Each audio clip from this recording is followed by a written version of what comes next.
Hi friends, welcome to my channel.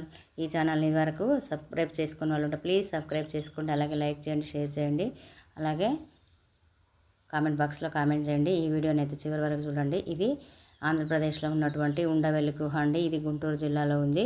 ఇది ఈ విశ్వకర్మలు చెక్కిన దానిలో భారతీయ శిల్ప కళాశాస్త్రం ప్రకారం అయితే ఇది ఒకటే బండరాయిని ఒకటే శిలను చెక్కి గుహల్లాగా ఇలా చేశారండి. ఇది ఉదాహరణకు ఒకటి పురాతనమైనటువంటి గుహల్లో ఇది ఒకటి. విజయవాడ నుండి 6 కిలోమీటర్ల దూరంలో ఉంటుంది. గుంటూరు జిల్లాకి 22 కిలోమీటర్లలో ఉంటుంది.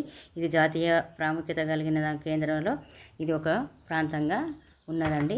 ఇక్కడ విజయవాడకు వెళ్ళిన వాళ్ళు కంపల్సరీ ఈ ఉండవెల్లి గృహలు అనేటివి చూసి వెళ్తారండి. ఈ ఉండవెల్లి గృహం ఇలా చూడడానికి అయితే చాలా పెద్దగా ఉందండి.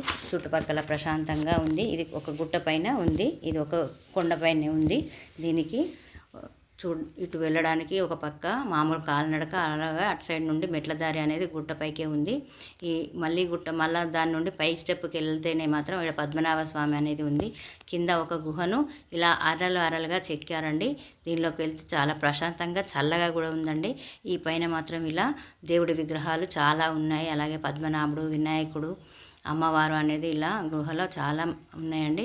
ఇది ఒక పర్యాటక కేంద్రంగానే నిలిచిపోయింది. ఇక్కడ పూజలు పునస్కారాలు అనేటువంటివి ఇప్పుడు మాత్రము ఏమీ లేవు. కానీ ఈ లోపల ఉన్నటువంటి చెక్కడాలను చూస్తే మాత్రం చాలా అద్భుతంగా ఉన్నాయండి. మనకి ఇక్కడ ఇవి పురాతనం అయితేనే కనబడతాయి. ఇప్పటి రోజుల్లో ఇలాంటి చెక్కడానాలు అయితే మనకు కనబడట్లేదు. పద్మనాభ స్వామి అయితే ఒక 4-5 గజాల కన్నా ఎక్కువగా ఆ అనంత పద్మనాభ స్వామి సేదజీరిన పక్కల మనము ఆ అనంత పద్మనాభంతో మనం ఇద్దరమైనా కూడా దాన్ని చేరుకోలేనంత వెడల్పులో ఉందండి.